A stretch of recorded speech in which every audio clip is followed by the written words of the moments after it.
जय माई की जय श्री राम। बहुत सारे लोगों के पास सब कुछ है, धन है, अच्छा नाम सम्मान है, अच्छी स्वास्थ्य है, सब कुछ है। लेकिन क्या किसी के पास संतान ना हो और सब कुछ हो तो क्या उसको वो सुख लगेगा? जी नहीं।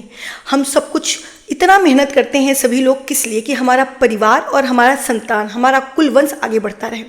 अगर कुल आगे नहीं बढ़ेगा तो हमारे पितरों को तर्पण कौन करेगा? हमें उद्धार कौन करेगा? आपके जीवन में संतान का सबसे ज़्यादा अहम रोल है। आप जो भी जिंदगी में अपने करते हैं अपने संतान के सुख के लिए करते हैं। और क्या हो अगर किसी के पास संतान ही ना हो तो? दुनिया के हर पूजा को वो करके थक गया हो, हर उपाय को करके थक गया हो, तो ये छोटा सा उपाय उसे होलिका दहन की रात्रि से अवश्य करना चाहिए। क्यों होलिका दहन की रात? एक तो यह दारुण रात्रि है और दूसरे सिद्धरात्रि है। दूसरे दिन आपको चंद्र ग्रहण मिलता है और फिर उसके कुछ ही दिनों बाद आपको चैत्र नवरात्रि मिल जाती है। तो अगर आपने श्रद्धा और विश्वास के साथ इसको कर डाला तो आपके जीवन में आदिशक्ति की कृपा से आपको संतान की प्राप्ति अवश्य होगी। आदिशक्ति के आगे तो ब्रह्मा विष्णु महेश भी उनके वचनों के आगे कुछ नहीं कर पाते। आप अगर आदिशक्ति को मना लेते हैं तो आपके जीवन में सुख ही सुख होगा।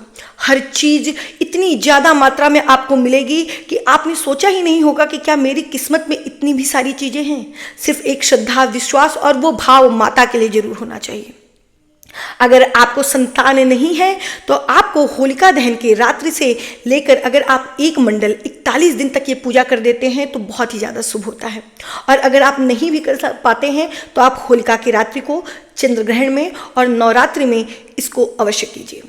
आपको करना क्या है?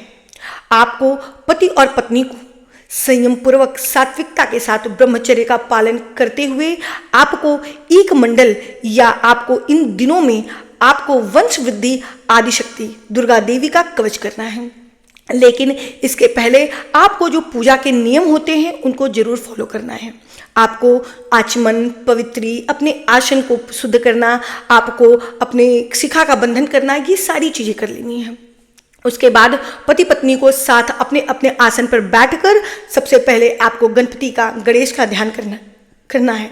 उसके बाद आपको बटुक भैरव का अष्टोत्तर सतनाम करना है। इसके बाद अपने कुल देवी को आपको प्रसाद चढ़ाकर कुल देवी स्तोत्र का पाठ करना है, क्योंकि अगर आपकी कुल देवी भी खुश है तो कुल देवी के ही प्रभाव से आपके कुल में वृद्धि होगी। जितनी भी कुल देवियाँ होती हैं ये सारी आदिशक्ति का ही स्वरूप है। तो आपको अपने कुल देवी का आपको स्तोत्र करना है। कुलदेवी स्तोत्र करने के बाद एक कुलदेवी के नाम का दीपक जलाना है और एक आपका दीपक जो रहेगा वो पूजा से पहले ही आपका कर्म साक्षी दीपक रहेगा।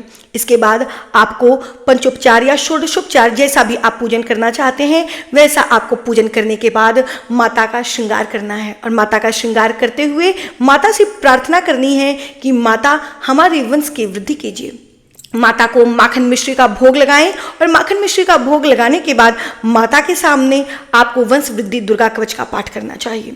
अगर आपने 10,000 पाठ कर लिया तो बहुत ही जल्दी माता की कृपा होगी। लेकिन अगर आप चाहते हैं कि तुरंत लाभ हो तो आपको इसका 40,000 का पुरस्चरण करना चाहिए, क्योंकि कलयुग है और कलयुग में 4 गुना पुरस्चरण जरूरी है। तो अगर आप ऐसा करते हैं तो आपके जीवन में अवश्य ही माता वंश का मार्ग खोल देंगी, आपकी वंश की वृद्धि अवश्य होगी। मैं आशा करती हूँ कि ये जानकारी आपके लिए बहुत ही उपयोगी होगी और माता की कृपा से आपकी गोद जल्दी ही भर जाएगी। स्वस्थ रहें, मस्त रहें, खुश रहें और होली के रंगों की तरह आपके भी जीवन में रंग और बहार आती रहे। वीडियो को लाइक शेयर सब्सक्राइब चैनल को जरूर करें।